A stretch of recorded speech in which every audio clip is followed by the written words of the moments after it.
Oh, il a dit que oh, il a dit. Romains chapitre 7, le verset 8. Et le péché, saisissant l'occasion, produit en moi par le commandement toutes sortes de convoitises, car sans la loi, le péché est mort. Ce qui veut dire tout est accompli. Yes. Bonjour et bon réveil à tous les auditeurs de Tétélistai, notre méditation quotidienne avec le pasteur Paris Stala.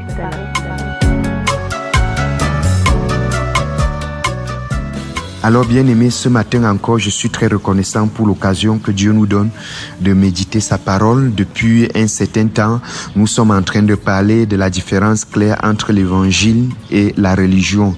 Et comme sous-thème, nous sommes en train de parler du péché, le point de vue de la religion concernant le péché et le point de vue de l'évangile sur ce même péché. Alors vous savez, la religion définit le péché comme l'acte que nous posons. Donc c'est pour le religieux, le péché c'est l'adultère, la fornication, la haine, etc. Mais l'évangile lui définit le péché comme étant une nature que nous avions héritée d'Adam. C'est pour cela que c'est scandaleux pour un religieux quand tu dis que tu es saint, tu es juste, tu n'as pas de péché. Quand tu dis que tu ne confesses plus le péché et que tu ne demandes plus pardon. Quand tu dis que tu ne pêches pas. Le religieux te dit qui ne pêche pas dans ce monde, qui est saint.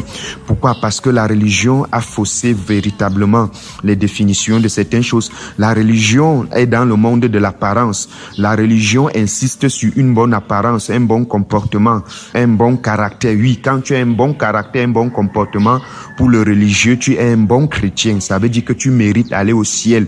Mais bien aimé, l'évangile, c'est tout autre chose. Depuis hier, nous avons essayé de voir comment est-ce que bien-aimé, c'est la loi qui permet au péché de vivre. Et ce matin, nous lisions Romains chapitre 7, le verset 8, où on dit que car sans la loi, le péché est mort. Bien-aimé, savez-vous, il y a dans un pays asiatique, le gouvernement, la loi interdit aux couples d'avoir plus de 2 enfants.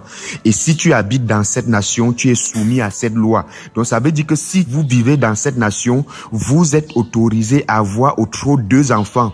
Et vous voyez maintenant dans mon pays, peut-être ici au Cameroun, tu peux même avoir 100 enfants. Il n'y a aucune loi qui limite le nombre d'accouchements. Mais si pour un seul instant, tu te retrouves dans ce pays asiatique, je ne sais pas si c'est la Chine, la Corée et tout, donc là-bas, tu ne dois pas avoir plus de 2 enfants. Donc si je quitte la juridiction du Cameroun et je me retrouve sous cette juridiction, alors, et je me retrouve en train d'accoucher plus de 2 enfants, j'ai péché et la loi me condamne et je dois être puni.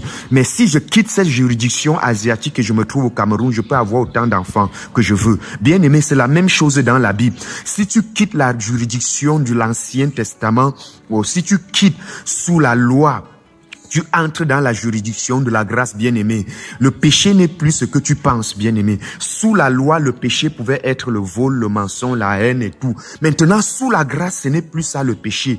Le péché, c'est une nature. Et maintenant, sous la grâce, la Bible déclare le péché est mort. Donc, sous la juridiction de la grâce, le péché est mort. Dieu ne considère plus le vol, le mensonge comme le péché. Oui, bien-aimé, est-ce que je suis en train de dire que le vol et le mensonge, c'est ça, c'est bien. Le vol et le mensonge n'est pas bien, bien-aimé, que ce soit sur le plan moral.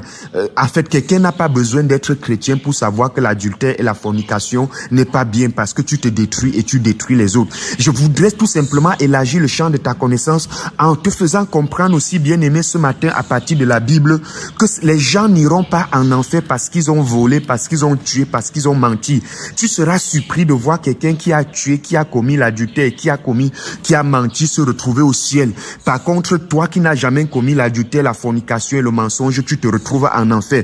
Tout simplement pourquoi? Parce que sous la juridiction de la grâce, tu n'as pas connu ce que c'est que le péché. Bien-aimé, tu n'as pas connu ce que c'est que le salut, être sauvé. Bien-aimé, le salut n'a plus rien à voir avec ce que l'homme fait ou ce que l'homme ne fait pas.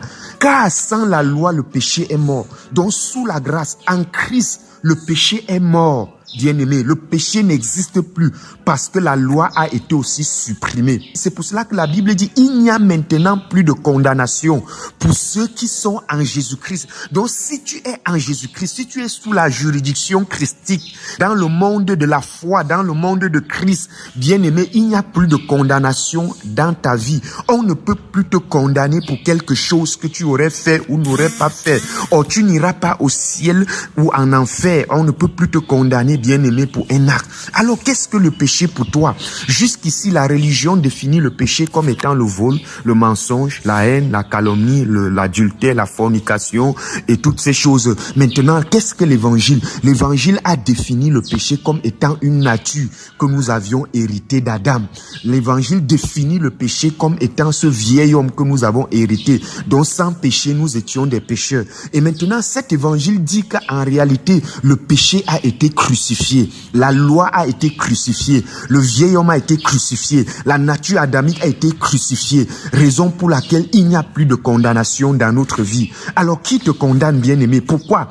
Les actes de la loi qui nous condamnaient, nous ne sommes donc plus appliqués. Le péché ne nous est plus imputé, car Christ est la fin de la loi. Donc, Dieu ne t'impute plus les actes que tu commets. Ça ne tombe plus sur ton compte. Pourquoi? La Bible dit, si donc il n'y a plus de loi, il n'y a plus de péché non plus. Et peut aisément comprendre, bien-aimé, le verset de 1 Jean chapitre 3, le verset 9 qui dit que quoi? Celui qui est en Christ ne peut plus pécher. Celui qui est né de Dieu ne peut pécher parce qu'il n'y a aucune loi qui peut violer. Et parce qu'il n'y a pas de loi qui le circonscrit, il n'y a plus de loi appliquée à lui. Ainsi, il ne peut plus pécher parce qu'il n'y a aucune loi qu'il peut violer. Bien-aimé, c'est dans cette logique que ce verset prend tout son sens et qui demeure vrai. Et donc, ce que dit la loi ne s'adresse pas à tout le monde, mais plutôt à ceux qui sont sous la loi. Tous ceux qui sont nés d'Adam et ne sont pas sauvés, donc, sont sous la loi. Voilà pourquoi la Bible dit, bien-aimé, dans le livre de Romains, chapitre 3, le verset 19, que quoi? Or, nous savons que tout ce que dit la loi, elle le dit à ceux qui sont sous la loi, afin que toute bouche soit fermée et que tout soit reconnu coupable, bien-aimé. Tout soit reconnu coupable. Es-tu sous la loi? Oui, tu peux être coupable. Voilà pourquoi tout le temps tu peux être condamné. Ouais, vraiment, oh, comme j'ai péché là, peut-être mon salut est parti. Ouais, normalement, oh, vraiment, je ne devais pas faire ceci. Vraiment, comme j'ai fait ceci, il faut que tous ceux qui sont sous la loi vivent avec une condamnation permanente, perpétuelle. Pourquoi? Parce qu'il n'y a pas un jour où ils ne violeront pas la loi. Et du coup, parce qu'ils doivent apaiser leur conscience, ils ont taxé certains péchés de grave et d'autres de moins graves. Voilà pourquoi le religieux peut tuer quelqu'un qui est tombé sur l'adultère. Mais lui, il ne se tue pas parce que lui pense que son adultère est seulement dans la pensée. Voilà pourquoi le religieux peut taxer certains péchés que non, il y a des péchés que je ne peux pas commettre et d'autres que je peux commettre. Pourquoi? Bien aimé, parce que le sauvé n'est point sous la loi. Voilà pourquoi il ne peut pécher. Le point de vue de la loi vis-à-vis de Dieu, du point de vue des hommes qui sont sous la loi, c'est une autre histoire.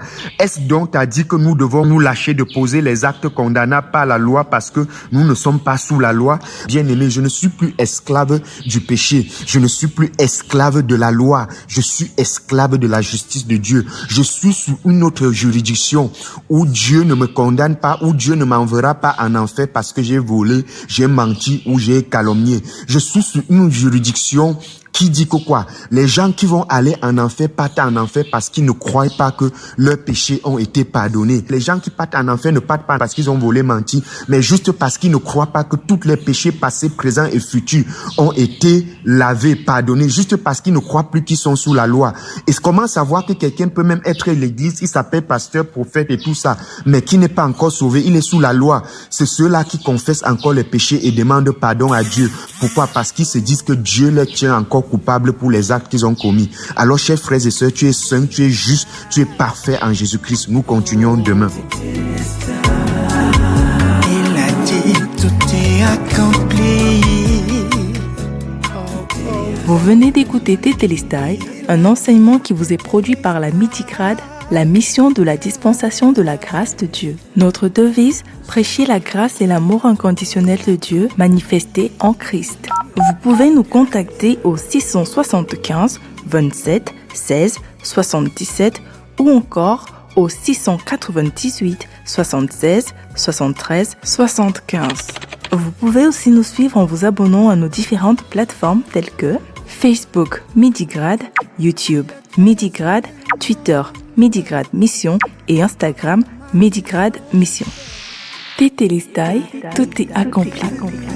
Dans le but que je sois sauvé.